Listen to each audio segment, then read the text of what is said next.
প্রচারে এবং প্রসারে আপনারা আপনাদের অবস্থান, আপনার ইতিবাচক অবস্থান জারি রাখবেন। একই সাথে সাথে এই অন্তর্বর্তীকালীন সরকারের দায়িত্ব হবে এই অ্যাডমিনিস্ট্রেটিভ রিস্ট্রাকচারের মধ্য দিয়ে এই ফেসিবাদের যারা দালাল, ফেসিবাদের যারা পৃষ্ঠপোষক, তাদেরকে চাকরিচ্যুত করার মধ্য দিয়ে নতুন নিয়োগ সার্কুলার চালু করে যারা ফেসিবাদের পক্ষের শক্তি ছিল, যারা হচ্ছে ফেসিবাদের বিপক্ষে শক্তি ছিল, ফেসিবাদের যাদের লড়াই এবং সংগ্রামের যাদের হচ্ছে অভিজ্ঞতা রয়েছে এবং মেধার ভিত্তিতে তাদের নিয়োগ কার্যক্রম করে আমাদের এই অ্যাডমিনিস্ট্রেটিভ রিফরমেশন প্রয়োজন। দ্বিতীয়ত, আমরা এই যে আমাদের উপরে হামলা হচ্ছে, এই হামলাতে আমরা ভীতু নয়, আমাদেরকে মারা যায় না, শহীদরা কখনোই মৃত নয় এবং শহীদদেরকে কখনোই মারা যায় না।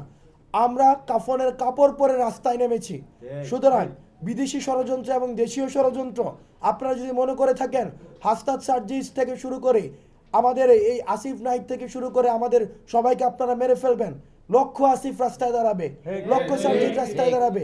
আপনি একটা হাসনাতকে হয়তো রাস্তা থেকে আপনি হচ্ছে একটা মায়ের হচ্ছে কুল খালি করে দিতে পারবেন, কিন্তু লক্ষ লক্ষ হাসনাত এখন দাঁড়িয়ে আছে। আপনারা ওই যে আসাদুজ্জামানের কথা ভুলে যাবেন না। আসাদুজ্জামান খান এই ফেসিবাদের দূষর বলে নাই যে একটাকে মারি আর 10টা দাঁড়ায় যায়। আমরা এই বুলেটকে যারা জয় করেছে সেই তরুণ প্রজন্মকে আপনারা ভয় পান। সুতরাং আপনারা আমাদের উপরে যতই আপনারা এই যে আমরা আক্রমণ করবেন, আমরা তত দ্বিগুণ শক্তিতে আমরা ঐক্যবদ্ধ হব এবং আমাদের যেই আক্রমণগুলোকে সেই আক্রমণগুলোকে আমরা কমপ্লিট ফেইলিওর অফ ইন্টেলিজেন্স হিসেবে আমরা উপস্থাপন করছি।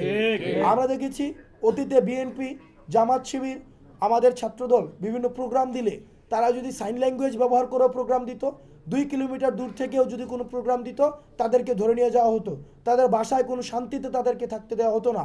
কিন্তু আমরা দেখছি এখন বর্তমানে আওয়ামী লীগ, ছাত্রলীগের এই দূষররা, এই জঙ্গিরা, তারা সদর পেয়ে তারা এলাকায় ঘুরে বেড়াচ্ছে, তারা মামলা বাণিজ্য করছে, তারা হচ্ছে জনসমক্ষে আসছে। কিন্তু তাদেরকে দমন করার জন্য, তাদেরকে বিচারের সম্মুখীন করার জন্য আমরা এখনো পর্যন্ত দৃশ্যমান আমাদের কোনো ধরনের কার্যক্রম এখনো পর্যন্ত দেখিনি।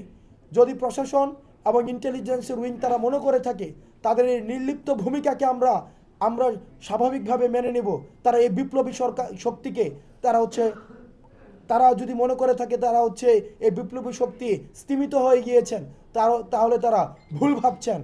আমরা খুনি হাসিনাকেও, যেই ক্ষমতা কাঠামোকে যারা কনসলিডেট করেছিলেন, তাকেও আমরা ভয় পাইনি। সুতরাং আপনারা যদি মনে করে থাকেন আপনারা নির্লিপ্ত থাকবেন, আপনাদের হাসিনাও মনে করেছিল তার বিকল্প নেই, আমরা আপনাদের বিকল্প খুঁজে নিতে দুইবার ভাববো না। এই ফেইলিওর অফ ইন্টেলিজেন্স তাদের ভূমিকাকেও আমরা ইনভেস্টিগেশনের আমরা দাবি জানাই। তো আপনারা আপনাদের জায়গা থেকে আপনারা দায়িত্বশীল হন এবং এই ফেসিবাদের দোষর, অ্যানাবলার এবং কোলাবোরেটর তাদেরকে অনতিবিলম্বে তাদেরকে শাস্তির আওতায় নিয়ে আসেন। সর্বশেষ আপনারা দেখেছেন আমাদের সব সময় ভারত একটা মাইনরিটি কার্ড প্লে করার মধ্য দিয়ে তারা তাদের বাংলাদেশে সবসময় সাম্প্রদায়িক এক ধরনের উগ্রতার বিষবাষ্প অব্যাহত রেখেছে। আমরা বিশ্বাস করি বাংলাদেশে তারাই মাইনরিটি যারা বাংলাদেশের বিপক্ষের শক্তি, যারা বাংলাদেশের বিপক্ষে শক্তি, যারা বাংলাদেশের সার্বভৌমত্ব এবং অখণ্ডতার বিপক্ষে অবস্থান করে, তারাই মাইনরিটি। এই দেশে কোনো যারা পাহাড়ে বসবাস করে, যারা হচ্ছে সংখ্যালঘু হিসাবে যারা ডিকশনারিতে পরিচিত, হিন্দু, মুসলমান, বৌদ্ধ, খ্রিস্টান, তারা মাইনরিটি না, তারা বাংলাদেশি। সুতরাং যারা মাইনরিটি তারা হচ্ছে বাংলাদেশের বিপক্ষে। এই মাইনরিটি প্লে কার্ড করে যদি আপনারা মনে করে থাকেন এই সাম্প্রদায়িক সম্প্রীতিকে আপনারা নষ্ট করবেন, তাহলে আপনারা ভুল ভাবছেন। আমরা জায়গা থেকে আমাদের এই সাম্প্রদায়িক সম্প্রীতি অব্যাহত থাকবে এবং যে কোনো ধরনের আমাদের বাংলাদেশের সার্বভৌমত্ব এবং অখণ্ডতার যে কোনো প্রশ্নকে, যে কোনো ষড়যন্ত্রকে আমরা ছাত্র নাগরিক এবং সিপাহীরা আমরা হচ্ছে সেগুলোকে রুখে দিব।